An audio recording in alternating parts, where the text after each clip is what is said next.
Hello, this is Eric from loveofcoding.com. In this video, we look at Python's looping construct and we look at the for-in loop, which is used to loop or go through a sequence. And a sequence in this case can be either a string, a list, a tuple, a dictionary, or a set. So the syntax is for item in sequence. So the item will be a placeholder for each item in that sequence, and then we can perform an action given on each running of the for loop. So let's say, for example, you have a list of friends here, and we can use the for loop to loop through these friends, and let's loop through them and print. So let's say for friend in friends,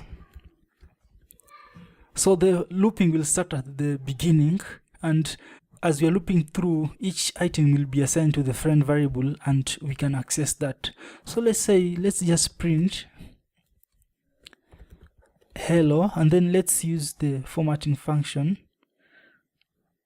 Then we can say something like you a pirate,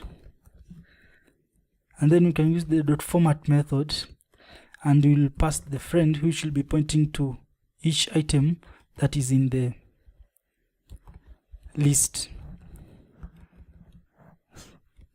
So we can save that, and then on the right I have the terminal opened, so we can run this using the Python 3 interpreter with Python 3 main.py.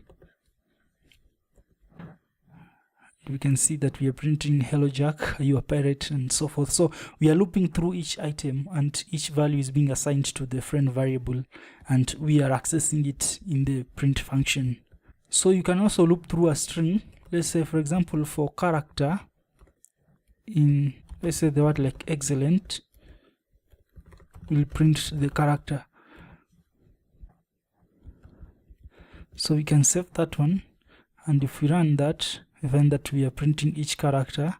So the strings are also treated as sequences.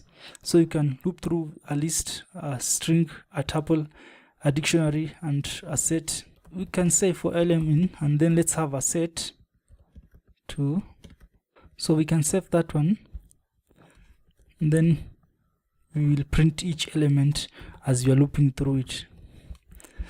But one thing, remember that a set will drop the duplicates if they are duplicates. So in this case, our duplicates will be dropped. We can run that, and we can find that we are printing for the set, we are printing 1, 2, 3, 4, 5. The duplicates are not being printed, they are dropped because this one is a set. And then we can loop through dictionaries. So let's create a dictionary. So we can use the .items method to loop through the dictionary. So we'll say for kv in data.items. So in this case, k will be pointing to the keys and v will be pointing to the associated value. So we can just print, we can print k and we can print v.